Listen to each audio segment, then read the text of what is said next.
Hi friends, నేతన్న review ఛానల్కి స్వాగతం. Friends ఈ వారం రిలీజ్ అయిన సినిమాల్లో కమిటీ కుర్రాళ్ళు నిహారిక గారు, అంటే మన మెగా బ్రదర్ నాగబాబు కూతురు నిహారిక గారు ఈ సినిమాకి ప్రొడ్యూసర్. యదు వంశీ ఈ సినిమాకి డైరెక్షన్ చేశారు. అలాగే అనుదీప్ దేవ్ ఈ సినిమాకి బ్యాక్గ్రౌండ్ మ్యూజిక్ ఆయనే చేశారు. ఫ్రెండ్స్, మరి ఈ సినిమా అయితే ఈ వారం రిలీజ్ అవ్వడం జరిగింది. మరి ఈ సినిమా ఎలా ఉంది, హిట్టా ఫట్టా అనే వివరాలు ఇప్పుడు తెలుసుకుందాం. ఫ్రెండ్స్ అంతకంటే ముందుగా మా సినిమా రివ్యూ చూసి కనుక మీరు సినిమాకి వెళ్తే 100% డిసప్పాయింట్ గారు. మా సినిమా రివ్యూ ఏదైనా మీరు చూసుకోండి, పర్ఫెక్ట్గా ఉండిద్ది. అలాగే సినిమా చూసి వచ్చిన వాళ్ళు కనుక నా సినిమా రివ్యూ కనుక మీరు చూస్తే కరెక్ట్గానే చెప్పాడు అని అయితే మీరు అనుకుంటారు. ఎందుకంటే నేను ఎప్పుడూ కూడా ఒక కామన్ ఆడియన్గానే సినిమాని చూస్తాను. మేము మాస్ జనాలం కాబట్టి ఈ మాస్ జనాలకి ఏ రేంజ్లో సినిమా నచ్చిద్ది అనేదాన్నే మేము ఆ కోణంలోనే సినిమా చూసి మీకు బాగుందా లేదా అని చెప్తాను. అంతేగాని ఏయో రకాలుగా అయితే నేను చెప్పను. సినిమా బాగుంటే బాగుందని చెప్తాను, బాగోకపోతే బాగోలేదు అని చెప్తాను. అంతేగాని నేను సినిమా బాగుంది అని చెప్పినంత మాత్రాన అక్కడ హిట్ అవ్వదు, నేను సినిమా బాగలేదు అన్నంత మాత్రాన హిట్ అయ్యే సినిమా ఆగిపోదు. కనుక నా రివ్యూ అయితే పర్ఫెక్ట్గా ఉండిద్ది. కావాలంటే ప్రతి రివ్యూ కూడా మీరు చెక్ చేసుకోవచ్చు. ఓకే, ఇక ఈ సినిమా కమిటీ కుర్రాళ్ళు ఈ విషయానికి వచ్చేస్తే, మనం ఏదైనా సినిమా గురించి చెప్పుకునేటప్పుడు పలానా హీరో చేశాడు, పలానా హీరోయిన్ చేశాడు అని అయితే చెప్పుకుంటాం. కానీ ఇందులో చేసిన వాళ్ళు ఎవ్వరూ కూడా ఎవరికీ తెలియదు, అందరు కొత్త వాళ్ళే. ఈ సినిమాలో మనకు తెలిసిందల్లా మన డైలాగ్ కింగ్ సాయి కుమార్ గారు ఒకరు, గోపరాజు రమణ గారు, వీళ్ళిద్దరే తెలుసున్న వ్యక్తులు. అలాగే బలగం సినిమాలో చేసిన ఒకళ్ళిద్దరూ ఈ సినిమాలో నటించారు. అంతేగాని మిగతా చెప్పుకోదగ్గ ఆర్టిస్ట్ అనేవాళ్ళు ఎవ్వరూ కూడా ఈ సినిమాలో తెలిసిన లేరు, అందరూ కొత్త వాళ్ళతో తీశారు. యదు వంశీ ఆయన ఈ సినిమాని డైరెక్షన్ చేశారు. మరి కథ ఏంటి ఫ్రెండ్స్? కథ నేను ఎప్పుడు కూడా పూర్తిగా చెప్పను, జస్ట్ పాయింట్ మాత్రమే చెప్తాను. ఆ పాయింటే ఈరోజు చెప్పబోతున్నాను. ఫ్రెండ్స్, మరి ఈ సినిమా పాయింట్ ఏంటంటే, ఒక పల్లెటూరు, ఆ పల్లెటూరులో కొంతమంది ఫ్రెండ్స్ ఉంటారు. ఆ ఫ్రెండ్స్ జాతర జరుగుతుంది ఆ ఊరికి అని చెప్పి ఎక్కడెక్కడ ఉన్న వాళ్ళందరూ వస్తారు. కానీ గతంలో జరిగిన ఒక జాతర వల్ల, ఆ జాతరలో జరిగిన గొడవ వల్ల చిన్నప్పటి నుంచి కలిసికట్టుగా ఉన్న ఈ ఫ్రెండ్స్ టీనేజ్లో విడిపోతారు. 12 ఏళ్ళకి ఒకసారి జాతర జరిగిద్ది. జాతర జరిగినప్పుడు, అంటే వీళ్ళు టీనేజ్లో ఉన్నప్పుడు జరిగిన జాతర వల్ల, ఆ జాతరలో జరిగిన ఒక గొడవ వల్ల వీళ్ళు విడిపోతారు. మళ్ళీ ఇంకో జాతరకి వీళ్ళందరూ ఆ ఊరు వచ్చి కలుసుకుంటారు. మరి ఆ గొడవ ఏంటి, వీళ్ళు ఎందుకు విడిపోయారు, ఎందుకు కలుసుకున్నారు, ఇందులోకి ఎలక్షన్ గొడవలు ఎందుకు వచ్చినాయి అనేది జస్ట్ పాయింట్ మాత్రమే. ఫ్రెండ్స్ పాయింట్ అయితే ఇది సింపుల్ పాయింట్. కానీ మరి సినిమా ఎలా తీశాడు అంటే, 100కి 1000 మార్కులు యదువంశీ డైరెక్టర్గా వేయాల్సిందే. సినిమాని స్టార్ట్ చేసిన విధానం కానివ్వండి, ఎండ్ చేసిన విధానం కానివ్వండి, నాకైతే చాలా బాగా నచ్చాయి. సినిమా స్టార్టింగే ఆ ఊళ్ళో వీళ్ళు మిడిల్ ఏజ్లో, అంటే 35+, చిన్ననాటి స్నేహితులు 35+ ఉన్నట్టుగా చూపించాడు. ఎలక్షన్లో నిలబడుతున్నాడు, చనిపోయిన ప్రెసిడెంట్ గారి అబ్బాయి అనే దాంతో సినిమాని స్టార్ట్ చేసి వాళ్ళ బాల్య జ్ఞాపకాలని, గొడవ ఎందుకు జరిగింది ఏంటి అనే వివరాలని చాలా బాగా చెప్పాడు. ఎండింగ్ కూడా అందరూ ఎక్స్పెక్ట్ చేసి ఉంటారు, పలానా జరిగిద్ది, పలానా జరిగిండిద్దని. కానీ ఎవ్వరూ ఎక్స్పెక్ట్ చేయకుండా చాలా బాగా ట్రీట్మెంట్ చేశాడని నాకైతే పర్సనల్గా అనిపించింది. అంటే ఆ క్లైమాక్స్ కొంతమందికి నచ్చొచ్చు, నచ్చకపోవచ్చు, కానీ నాకైతే ఎప్పుడూ ఒకే రకంగా ఆలోచిస్తే ఏం బాగుండిద్ది, కనుక కొంచెం డిఫరెంట్గా ఆలోచించాడు. అదైతే నాకు చాలా బాగా నచ్చింది. ఇక సినిమాలో చూపించిన విధానం అయితే ఫ్రెండ్స్, ఎవరైనా కానీ సినిమాకి ఫ్లాట్ అయిపోవాల్సిందే. బాల్యం అంటే 90s కిడ్స్కి కానీ 2000లో జరిగే 2008 ఆ సమయంలో జరిగే ఈ కథని ఎంత బాగా తీశాడంటే అద్భుతంగా తీశాడు. ఆ పల్లెటూరు వాతావరణం కానివ్వండి, వెళ్ళిన ప్రతి ఒక్క ప్రేక్షకుడు కూడా తనని తాను సినిమాలో చూసుకుంటాడు. ఎవరైనా కానివ్వండి, మొరటోడు వెళ్ళొచ్చు, మెతకగా ఉన్న మనిషి వెళ్ళొచ్చు, రకరకాల మనుషులు ఉంటారు. వాళ్ళు ప్రతి ఒక్కడు కూడా, అరే నేను ఇలా ఉన్నా కదా నా చిన్నతనంలో, మా ఫ్రెండ్స్తో ఇలా ఉన్నా కదా, ఇది నేనే కదా అని ప్రతి ఒక్కడూ ఖచ్చితంగా అనుకుంటాడు. ప్రతి ఒక్కడు కూడా ఖచ్చితంగా అనుకుంటాడు. ఫ్రెండ్స్, అంత బాగా సినిమాని తీశాడు. ఎక్కడ కూడా నాకు 2.5 గంటల సేపు సినిమా చూశానన్న ఫీలింగు ఎక్కడ కూడా రాకుండా, అరే అప్పుడే అయిపోయిందా అని అయితే నాకు అనిపించింది. ఆ 2.5 గంటల సేపు ఎంతో హాయిగా నాకైతే ఛానల్ తర్వాత ఏ టెన్షన్ లేకుండా ఒక సినిమా చూస్తున్నాను అని అయితే అనిపించింది. చాలా బాగా తీశాడు డైరెక్టర్.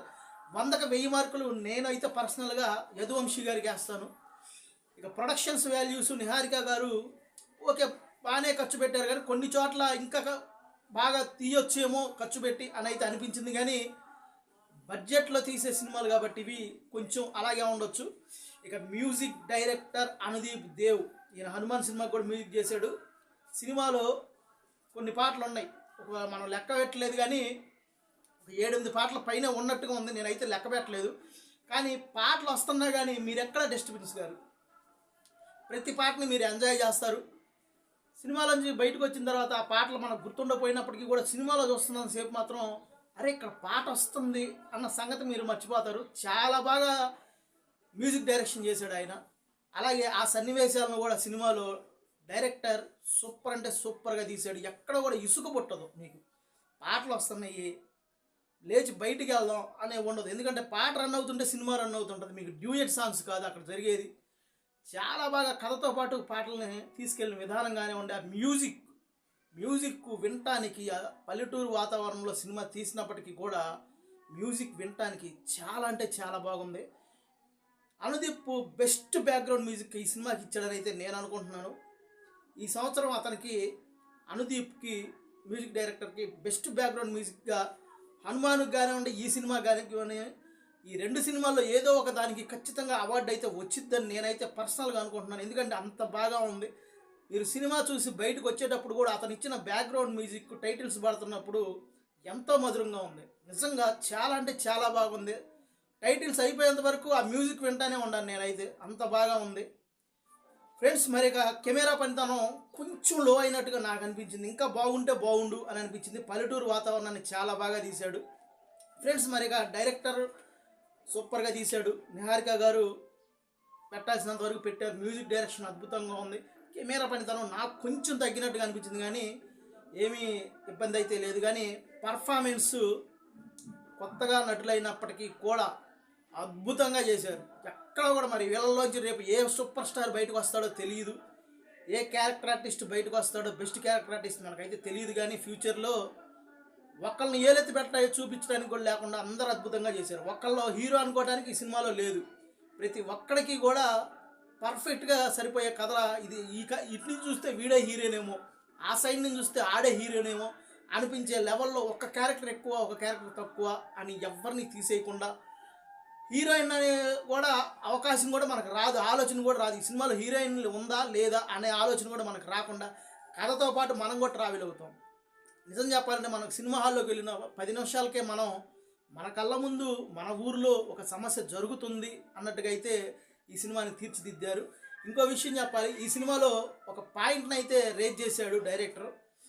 అసలు ఈ సినిమాలో గొడవ మొదలయ్యేదే ఆ పాయింట్ వల్ల. మరి ఆ పాయింట్ని అయితే సినిమా మొత్తం జరిగిద్ది ఈ పాయింట్ చుట్టూనే, కానీ దాన్ని అయితే పరిష్కారం అని అనలేము. కానీ అట్లా చెప్పకుండా ఒక్క డైలాగ్తో దాన్ని తేల్చేశాడు ఆ సమస్యకు పరిష్కారాన్ని.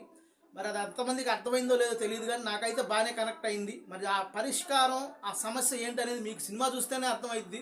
అది కొంతమందికి విమర్శనాత్మకంగా ఉండొచ్చు, ఇంకొంతమందికి నిజమే కదా అని అనిపించవచ్చు. కనుక దీని గురించి మనం అయితే క్వశ్చన్ చేయకూడదు, మెచ్చుకోనకూడదు. నా మనసుకైతే అలా అనిపించింది, పరిష్కారమే కదా అన్నట్టుగా. అంటే ఆ డైలాగు ఆ సన్నివేశానికి ఆ డైలాగు అలా వాడాడు కాబట్టి డైరెక్టర్ బ్రిలియన్స్కి నేనైతే హ్యాట్స్ ఆఫ్ చెప్పాల్సిందే. ఇక మొత్తం మీద సినిమా గురించి చెప్పాలంటే ఫ్రెండ్స్, మీరు కనుక ఈ సినిమాని ఓటీటీలో వచ్చే వరకు ఖచ్చితంగా ఎదురు చూడొద్దు. ఇది నా రిక్వెస్ట్ అనుకోండి, ఏమైనా అనుకోండి. ఓటీటీలో కూడా మంచి హిట్ అయింది సినిమా, అందులో ఎలాంటి డౌటు లేదు. ఇప్పటివరకు నిహారిక గారు కొన్ని సినిమాలు తీశారు నిర్మాతగా, అన్ని చేతులు అయితే కాల్చుకున్నారు. కానీ ఈ సినిమాతో ఇంకో 4-5 చిన్న సినిమాలు తీసేంత స్థాయి, ఆదాయం, కలెక్షన్స్ అన్నీ వస్తాయి. ఆమెకు మంచి పేరు వచ్చింది. డైరెక్టర్ యదువంశీ గారికి కూడా మంచి పేరు వచ్చింది.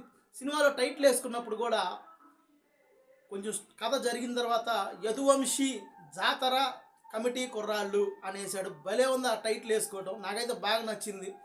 సినిమాని చాలా బాగా తీశాడు. ఫ్రెండ్స్, మీరు కనుక ఈ సినిమాని చూడాలనుకుంటే మీ ఫ్రెండ్స్ని తీసుకొని ఖచ్చితంగా ఈ సినిమాకి వెళ్ళి చూడండి. ఎందుకంటే నేను ఫ్రెండ్స్ తీసుకొని వెళ్ళకుండా అసలు ఏ ఎక్స్పెక్టేషన్ లేకుండా సినిమాకి వెళ్ళాను. ఖచ్చితంగా మళ్ళీ ఇంకోసారి నా చిన్ననాటి స్నేహితులను తీసుకొని ఈ సినిమాకి వెళతాను. మళ్ళీ మళ్ళీ చూస్తాను ఈ సినిమాని. ఎందుకంటే చూసే ప్రతి సన్నివేశం కూడా ఎవడో ఒక జీవితంలో ఖచ్చితంగా జరిగే ఉండిద్ది. అరే మా చిన్నప్పుడు ఇలాగే జరిగింది కదా, అరే మా చిన్నప్పుడు ఇలాగే జరిగింది కదా, అరే నా ఫ్రెండ్లో ఒకడు ఇలాగే చేశాడు కదా, అరే ఈ ఈ క్యారెక్టర్ నాదే కదా అని మీరు ఖచ్చితంగా ఒకరినొకరు మొహం చూసుకొని అనుకునే ఆనందపడే క్షణాలు ఈ సినిమాలో మీరు మిస్ అవుతారు ఓటీటీలో చూస్తే. ఎందుకంటే ఓటీటీలో చూస్తే మీరు మాత్రమే చూస్తారు, మీ ఇంట్లో కూర్చొని మీ ఫ్రెండ్స్ని కలుపుకొని చూడటం చాలా కష్టం. కానీ థియేటర్కి వెళ్తే ఆ ఎక్స్పీరియన్స్ వేరు కాబట్టి మీరు ఖచ్చితంగా థియేటర్లోనే చూడండి. ఇక సినిమా ఎలా ఉంది అంటే బ్లాక్ బస్టర్ హిట్ అని చెప్తాను. పోయిన వారం శివం బజే చూశాను, నాకు బాగా నచ్చిందని చెప్పాను. అలాగే సినిమా కూడా మంచి కలెక్షన్స్ వస్తున్నాయి. ఈ సినిమా కూడా బ్లాక్ బస్టర్ హిట్ అని చెప్తున్నాను. మామూలు హిట్ కూడా కాదు friends, block buster hit. Hero లేడు, హీరోయిన్ లేడు. ఒక రకంగా చెప్పాలంటే అందరూ కొత్త వాళ్ళే కాబట్టి ఏ ఎక్స్పెక్టేషన్ లేకుండా సినిమాకి వెళ్తారు. సినిమా అయిపోయింది ఏంట్రా ఇంకొంచెం సేపు ఉంటే బాగుండు అని అనుకుని ప్రేక్షకులు వచ్చి మళ్ళీ వాళ్ళ ఫ్రెండ్స్ని తీసుకొని వెళ్ళటము, ఎవరైనా కానీ చూసిన వాళ్ళు అరే బోరు కొడుతుంది మళ్ళీ వెళ్ళి సినిమా చూద్దాంరా అని అనుకునే స్థాయిలో సినిమా ఉంది. అంత బాగా తీశాడు. సినిమాలన్నీ పాటలు ఉన్నా కూడా మీకు ఎక్కడ బోరు కొట్టదు. రాజకీయాల మీద కూడా ఒక చిన్న సెటైరికల్గా సాంగ్ ఒకటి వేశారు.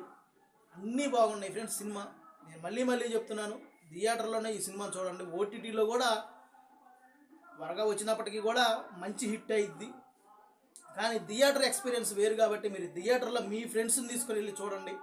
ఖచ్చితంగా మీరు ఎవరైనా సరే ఈ సినిమా చూసిన వాళ్ళు సినిమా బాగా లేదు అని ఒక్క వ్యక్తి కూడా అనడం. ఎవరైనా కానీ మీరు మిడిల్ ఏజ్ వాళ్ళని తీసుకెళ్ళండి, చిన్నపిల్లలను తీసుకెళ్ళండి, 80 ఏళ్ళ ముసలాళ్ళని తీసుకెళ్ళండి, ఎవరో కూడా ఈ సినిమాని డిసప్పాయింట్ అవ్వరు. అలాంటి 100% గ్యారంటీ మా నేతన రివ్యూ ద్వారా నేను చెప్తున్నాను ఫ్రెండ్స్. ఇది కమిటీ కుర్రాళ్ళు సినిమా గురించి మా రివ్యూ. సినిమా అయితే సూపర్గా ఉంది. ఖచ్చితంగా మిస్ అవ్వకుండా థియేటర్లో చూడండి. ఓటీటీ దాకా వెయిట్ చేయబాకండి, మీ ఫ్రెండ్స్ని తీసుకొని వెళ్ళి చూడండి. ఖచ్చితంగా మీకు సినిమా నచ్చింది. ఓకే ఫ్రెండ్స్, మా సినిమా రివ్యూ కనుక మీరు చూస్తే, మా రివ్యూ చూసి మీరు కనుక సినిమాకి వెళ్తే, సినిమా చూసి వచ్చిన వాళ్ళు మా రివ్యూ కనుక చూస్తే తను పర్ఫెక్ట్గా చెప్పాడు అనుకుంటే నా ఛానల్ సబ్స్క్రైబ్ చేసుకోండి. నచ్చితే లైక్ చేయండి, నచ్చకపోతే డిస్లైక్ చేయండి. కమెంట్ చేయడం మాత్రం మర్చిపోకండి. ఇప్పటికైతే ఇంతే. మరొక సినిమా వీడియోతో మళ్ళీ కలుస్తాను. బాయ్.